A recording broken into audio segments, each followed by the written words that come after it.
Bonjour Thomas. Bonjour Florian. Alors ton projet c'est un tour du monde à vélo. Tu peux nous en dire plus? Alors on part à vélo, à deux avec Mathieu, pour un voyage de 90 000 km sur 5 années, avec un budget quotidien de 8 euros par jour. Tu te sens comment à l'approche du départ? À l'approche du départ, là il reste 18 jours, je suis stressé. J'ai du mal à dormir, il y a encore pas mal de petites choses à terminer, mais bon, on a hâte de partir, on a hâte de découvrir le monde. Ça se comprend. Ça doit demander des conditions physiques vraiment poussées. Ça se voit tant que ça. Non, franchement non, il faut être un minimum sportif, je pense à la base. On est déjà tous les deux sportifs, on court, on fait du vélo, on va en salle de sport. Mais on aura tout le temps, je pense, de s'entraîner sur la route. À force de rouler, on va s'entraîner. Et voilà.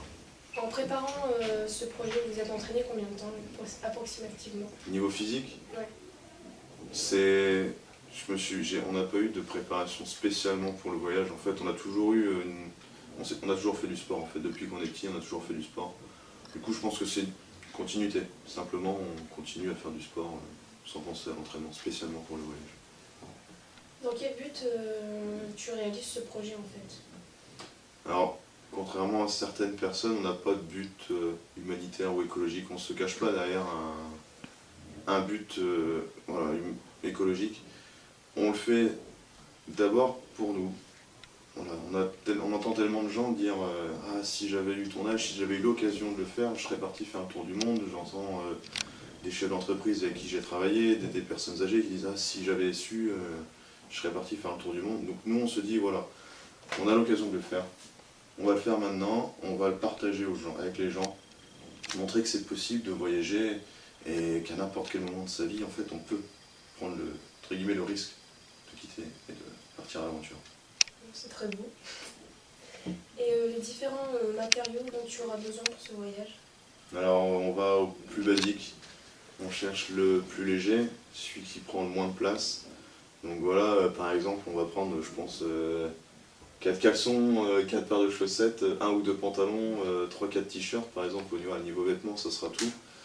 Après il y a la nourriture qui va peser. On a tout le matériel pour le camping, la tente, le duvet, le matelas, le réchaud.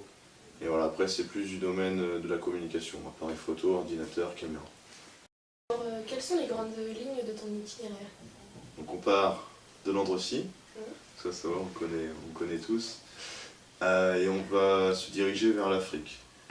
À la base on devait partir au Sénégal, mais avec le problème de Ebola, les frontières en fait sont fermées. Du coup on ne peut pas accéder au Sénégal, donc on reste un peu en arrière, on va quand même en Afrique du Nord, on reste au Maroc, et après on file vers l'Europe, donc on remonte vers l'Europe, on traverse l'Europe de l'Est, jusqu'en Turquie, et là on fait l'Asie.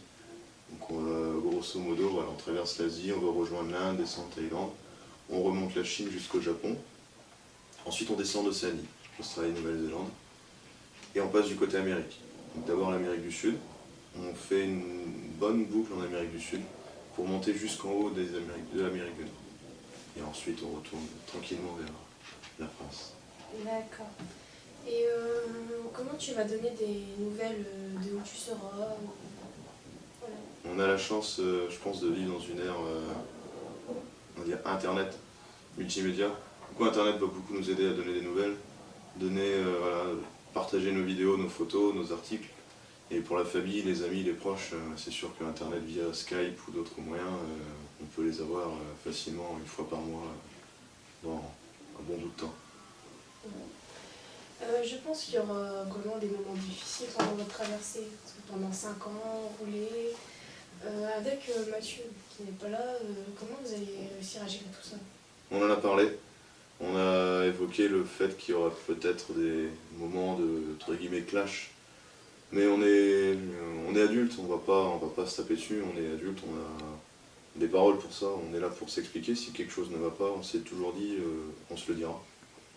Si par exemple il y en a un qui est pas bien, bah, l'autre, je pense automatiquement on va tout faire pour faire rire l'autre, faire oublier ce petit passage un peu triste. Et voilà, je pense que ça passera, on est une équipe, on est là pour se soutenir et on arrivera à gérer ces conflits-là, problèmes comme ça.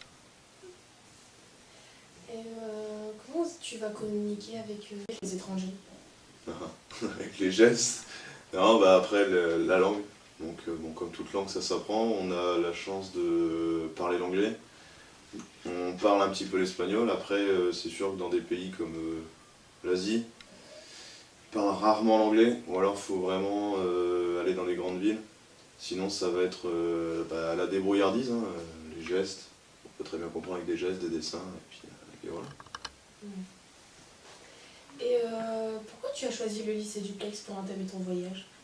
J'ai toujours eu en fait ça s'est toujours bien passé avec le lycée Duplex. J'ai fait mon lycée une année de BTS. J'ai toujours gardé de très bons contacts avec les profs, avec Madame Muriel au CDI. Et par hasard, un jour j'y suis retourné, j'ai dit tiens, je pars faire un tour du monde en vélo. Et puis à partir de là, on a commencé à mettre un projet en place intéressant pour moi, pour Mathieu et pour vous, pour la cité scolaire aussi. C'est super bien. Donc du coup, je me suis dit c'est peut-être les seules personnes qui vont peut-être me suivre jusqu'au bout de ce voyage et on n'a pas eu le temps de venir ici. C'est très bien. Alors pourquoi le YOLO Tour sans roulette? YOLO Tour sans roulette. Donc Mathieu et moi, en fait, on avait chacun un voyage différent avec un partenaire différent. Donc moi, j'avais le YOLO Tour et Mathieu avait le sans roulette. Vu que nos partenaires en fait ont abandonné l'aventure, on a simplement associé nos deux noms. Donc YOLO Tour pour moi qui signifie donc l'expression anglaise YOLO qui veut dire You Only Live Once. On n'a qu'une seule vie, on ne vit qu'une seule fois. Donc il faut profiter de la vie. Le tour qui vient du tour du monde. Et le sans roulette de Mathieu, c'est ce moment quand on est petit, quand on fait du vélo, où nos parents retirent nos petites roulettes là, et on s'en va tout seul devant s'ouvrir au monde avec sur notre petit vélo à l'aventure et on se sent plus libre. Voilà. Alors comment on peut te suivre via internet comme tu avais dit? Vous allez pouvoir nous suivre sur le site internet, donc www.yolotoursansroulette.com. Il y a le Facebook aussi, donc du nom YOLO Tour sans roulette. Ça va être nos deux pôles d'échange pour vous, le public. Et le départ, le grand départ, c'est quand? Grand départ. Donc dans 18 jours, le 18 octobre à 15 h devant le lycée Duplex à Landrecies. Il y a quelque chose qui m'intrigue au fait. Ouais. C'est que depuis tout à l'heure, je n'arrête pas de te parler, de te poser des questions, mais tu as toujours une casquette. Pourquoi cette casquette, s'il te plaît? J'ai une casquette. C'est les personnes qui m'ont motivé à partir en vélo. C'est Solidream. Solidream, c'est des amis. Donc des amis qui sont partis faire un tour du monde pendant 3 ans en vélo. Et via ces personnes-là, je me suis dit, c'est en vélo, je dois partir en vélo. Ils sont très très bons niveau vidéo, photo, et ils m'ont fait rêver. Comme le nom leur dit, Solidream, voilà, c'est la solidarité et le rêve. Donc c'est pour ça qu'aujourd'hui, je porte leur casquette. On les remercie un petit peu d'avoir donné l'envie de partir en vélo. On les remercie aussi, hein, écoute. En tout cas, je te remercie d'avoir répondu à mes questions et je te souhaite un bon voyage et j'espère un jour te revoir pour une prochaine interview. Merci à toi, tu viendras sur la route nous voir. En Asie. En Asie, on ira en Asie. Allez. À bientôt. Merci.